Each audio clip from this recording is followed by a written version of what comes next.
themselves. And they know it. They know it, man. They're not going to tell you. They're not going to tell you vassals, man. They ain't going to tell you. They ain't going to tell you serfs that.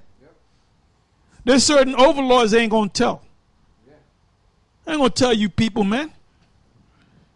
Now, give me the book of Genesis 27:38, and then you're going to read down. I'll go read down. I'm going maybe 40, maybe 41. This is the book of Genesis chapter 27, verse 38.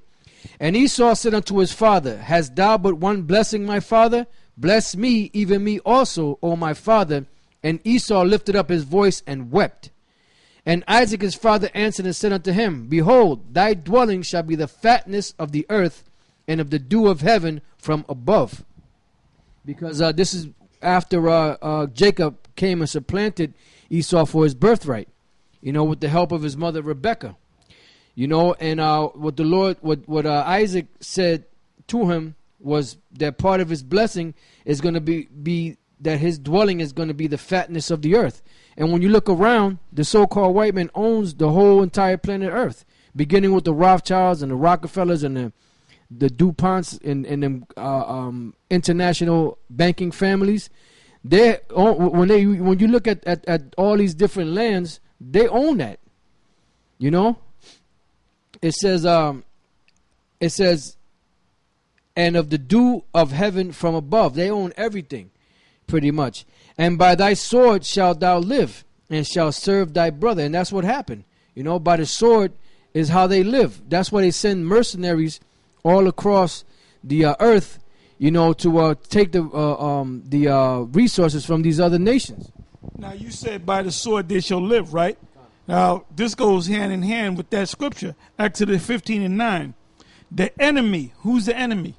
Esau. That's the number one enemy besides the mother nations. The enemy said, or Esau said, I will pursue. And that's what they're doing even to this day.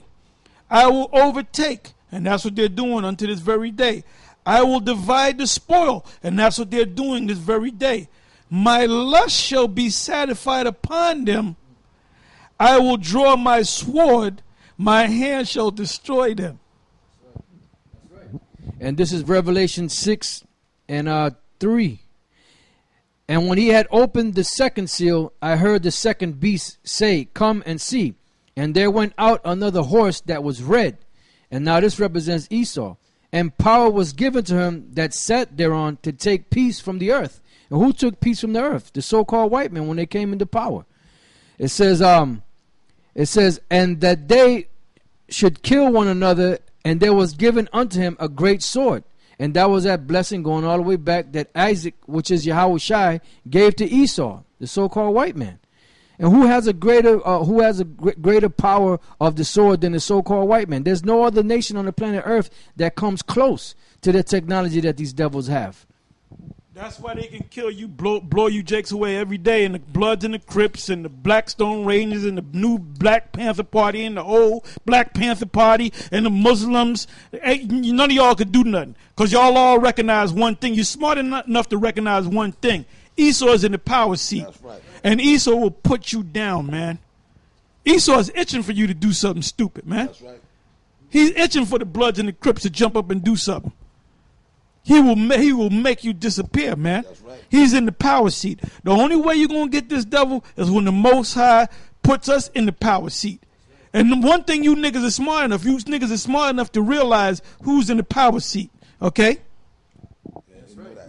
That's right, and that's what we're waiting for. That's why, like the prophets we read before, the prophets, they want the day of salvation to come.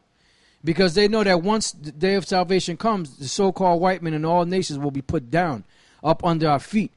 Because you can't do it by yourself. Ain't none of you nigga, all that verbal diarrhea that comes out of Polite's mouth and saw a nigga in them in Harlem, man. All that shit is nothing but goddamn shit. You can have fucking lectures and debates till you fucking turn green, man. Ain't gonna bring this fucking white man down. Yeah. And you ain't got no power to bring nothing down, man. White man could take your ass off to the streets right away, man. They in the process of pushing you out of Harlem, man. The fuck you gonna do? You ain't gonna do a goddamn thing. You ain't got no fucking power, man. And Amin Ra almond butter raw is not going to come down and help your black ass, man. You just got to deal with it just like the rest of us. You ain't got no power. So get that through your thick, black, heathenistic skulls, man. The Africans ain't going to do nothing. The Africans ain't in no fucking power. The white men do what the fuck they want to do, man. An African want to fucking fly Egypt airline, he better fucking learn English. Because you ain't going to be a pilot, man. You can't speak that bullshit that when you fucking flying the plane, man, they'll kick your ass off the plane, man.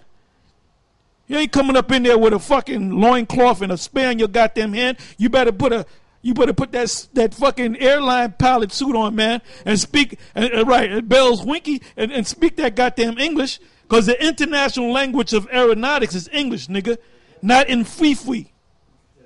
Yeah, polite. Yeah, polite guy. Yeah, talking all that bull, that half Hamitic shit that this guy Shaka Atmos, he walking around New York City like he just came out of a pyramid coffin and shit like that. First of all, over there they don't even dress like that. They got goddamn McDonald's and yeah. The Hamitics that are doing things, mostly coming out of West Africa, which are Israelites. That's right. All right. The motherfuckers on the northern side, everywhere else, them people in the Sudan, which is south of Egypt, which are the real Kemetic people, they ain't doing a goddamn thing, man. You go over there to the Sudan, it's like you got in the fuck, jumped in a time machine and went back about 5,000 years, man. That's why them Kemetic clowns will never go back there. They'll talk about Africa all day. They'll hotep you to death. But them niggas will never go back to Africa. They'll never go back to Africa. Yeah. They talk about they tired of the fucking white man. Go back to the fucking Africans. And you can put a loincloth on and jump up and down with a stick in your hand, butt ass naked. Right. First of all, you niggas can't speak the language, and them Hamites will kill you and eat you, man. And then furthermore, them real Hamites, they're killing each other. The real Africans are killing each other. You got them so-called... Them gangs in Africa are way worse than them Bloods and them Crips, man. Oh, man. They kill each other left and right, man. Yeah. Them Hamites are killing each other. The real Africans. When you go into Central Africa, you have them certain warlords that are set up over particular countries. But on top of that, they'll eat your butt. They just don't kill you. Yeah. They just don't kill you. Yeah. They'll kill you. They'll cook you, and then they'll fucking eat you, man. Yeah, and they will eat your ass, man. Hey. What's this guy? Shaka Mo, go on there talking that shit, brother. You'll be the next meal. Oh yeah, they'll eat you, Shaka. You'll be on the menu, man. Yeah, you come out there talking about my brothers and all this shit. Them Hamites will kill you, man. They'll eat you alive, man. You know what I mean? And them different so-called Africans, man, they're oppressing each other and putting hell on each other. Them warlords, you have like them different so-called countries within Africa, like one border, one king, or one warlord. They come into another particular territory. These niggas over here know, they know that they're not Hamites, and they know goddamn well. Hey, brother, I wish I can come into $1 billion. I'll go down to Harlem and give y'all niggas money to move back. I'll set you up in houses, man. That's right. I said, but you got to go back to the Sudan. Yeah. I said, I'll give you $1 million. I'll give you $1 million to take your black ass back to Africa. See how many niggas go move back to Africa, man. You ain't moving back to no goddamn Africa, man. It's dusty over there and hot. Man, first of all, Africa, man, you niggas couldn't make it in the Catskills, man. Some of you niggas can't even make it in Central Park, man. You niggas don't like to camp out. When the blackout came, them niggas about ready to kill themselves when they had the last blackout. Come on, man. Them fucking chasing them fucking Hamites. They outrun lions, man. Nigga, can you outrun the lion? Oh, snatch all the ass off you, man. That's why they always winning those marathons. You know? Yep. Yeah, that's what they do that for sport, man. This is the book of Habakkuk, chapter 2, verse 12. Woe to him that buildeth a town with blood, and establisheth a city by iniquity. Esau, you so-called white people, especially you Rothschilds. Behold, is it not of the Lord of hosts that the people shall labor in the very fire, and the people shall weary themselves for very vanity? For the earth shall be filled with the knowledge of the glory of the Lord, as the waters cover the sea.